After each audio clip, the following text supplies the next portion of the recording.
आमच्या नवी मुंबईच्या प्रचाराच्या वेळेला इथला मालक मंत्री आला होता. कुठे काय, मी पालकमंत्री बोलत, मालक मंत्री काय बोलला होता, आमच्या नेत्याचं असं केलं, मी तुला परवानगी देतो, गणेश नाईकचा टांगा पलटी करून दाखव, तुझ्यात हिंमत असेल तर. काय बोलून गेला. त्याला विचारलं मग राज्य शिवसेनेचं महापौर होणार, मग कोणा झाला महापौर? अरे अख्ख्या महाराष्ट्रामध्ये 29 महापालिकांच्या निवडणुका झाल्या, पण निवडणुका जिद्दीच्या आणि एकूण ताकदीच्या झाल्या. नवी मुंबईत सगळे हरामाचे पैसे जनतेने ठोकरले, म्हणून नवी मुंबई जनतेला आम्ही आभार मानलेत. आणि मला माहिती पाटणची जनता सुद्धा स्वाभिमानी आहे, अशा हरामाच्या पैशाला हात लावणार.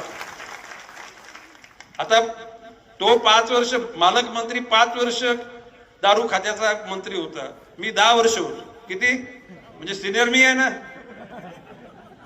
पण आम्ही कोणाची चपटी बाटली पण घेतली नाही.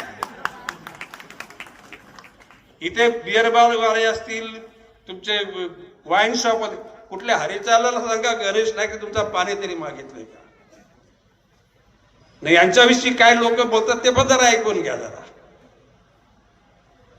नवी मुंबईच्या जनतेस सारखंच तुम्हाला आवाहन करेन, प्रामुख्याने डी.आर. पाटील, आता तिकडचे डी.आर. पाटील सगळे तुम्ही लोकांनी तिकडे आपले मतदार आहेत ना, यांच्यासाठी बस भरून घेऊन या, बस भरून घेऊन या. आणि विक्रमसिंह पाटणकर त्यांच्या नेतृत्वाखाली सत्यजित ज्याला निवडणूक लढेल त्याला मी तर शब्द दिलेला आहे, एक तरी जाहीर सभेला मी येणार आणि पुढच्या वेळेला सत्यजित हा आमदार होईल असा विश्वास व्यक्त करतो. खरं म्हणजे आता पुन्हा एक कुठे आपली मीटिंग आहे, कोयनानगरला. पण मी तुम्हाला शब्द देतो, तुम्ही इथे असाल तरी सुद्धा तुमच्याकडे आता बघितलं प्रत्येक गावामध्ये मला ओळखणारे नाही मानणारे लोक आहेत, त्यांच्या मार्फत तुम्ही जनता दरबारात या. इथं नाही, इथं जर इथून पाठवलं तरी पत्र हरकत नाही, तिथे याची गरज नाही. ना दादागिरी कोणाची ऐकून घ्यायची नाही, ती दादागिरी मोडण्याची ताकद आमच्यामध्ये आहे. हे गुंडे फुंड्यांचं राजकारण दुसऱ्याला शिकवा. एक तर कुठल्या तरी एका गावामध्ये कोणाला जाऊ देत नाही. कुठलं गाव? गावरी. तुम्ही अर्ज करा, इथे पोलीस यंत्रणा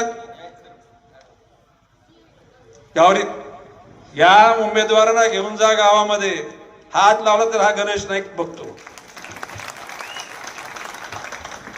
त्या मालक मंत्र्यालाच माझं आव्हान आहे की लोकशाहीमध्ये लोकांशी प्रेमानं वाग, मत माग, मोठे व्हा, आमचं म्हणणं नाही. परंतु लोकांची मुस्कटदाबी करून, गुंडागर्दी करून, अरे हा गणेश नाईक कधी कोणाला नाही घाबरला. एकदा मी बोललो तो नरेंद्र की आंतरराष्ट्रीय सगळे गुंडे गणेश नाईकला ओळखतात. मी त्यांना वाटलं गणेश नाईक त्यांच्यावर पाटर आहे का, ओळखतात म्हणजे गणेश नाईक काय चीज त्याला सगळ्यांना माहिती आहे. आम्ही गुंडागर्दी केली नाही आणि आम्ही गुंडागर्दी कोणाला करू देत नाही. दादागिरी हा शब्द प्रेमाचा असतो, दादा म्हणजे मोठा भाऊ, ती आम्हाला भाषा समजते. परंतु ही गुंडेगर्दी, चाकू सुरे, तलवार या गोष्टींना आम्ही, आणि आपल्या कुठला ब्लेड मारला कोणाला कधी तुम्ही सांगितलं? कधीची घटना आहे ती? किती झाले? 2 वर्षापूर्वी. आता गणेश नाईक बेटने टाचणी लावून बघा म्हटलं. काय बोललो? बिलेट तर राहिली बाजूला, टाचणी लावून बघा. आणि मी आश्वस्त करतो की इथले आपले जयकुमार गोरे हे पलीकडचे पालकमंत्री साताऱ्याचे, पण ह्या पाटण तालुक्याला गणेश नाईकने दत्तक घेतला. आजपासून मी सांगतो, तुम्ही निर्धास्तपणे मतदान करा. आपल्या ह्या 7 लोकांना तर निवडून द्या, परंतु पाटण तालुक्यामध्ये 8 जिल्हा परिषद आणि 16 पंचायत समिती यांना घवघवीत आणि कमल निशाणी लोकांना सांगायला विसरू नका. मगाशी जशा तुम्हाला सांगितल्या पद्धतीनं आता इथून गेल्यानंतर गाव सोडायचं नाही.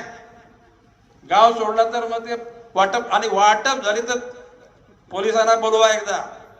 वाटप समजतं कधी वाटप? दारूच्या बाटल्या पण वाटतील, हरामाचा पैसा पण वाटतील. तो पैसा लोक घेणार, पण गोरगरीब बिचारा एखादा कोणाला यांची पापाचा पैसा आहे माहित नाही, बिराज बिचारा कधी एखादा हात घालेल.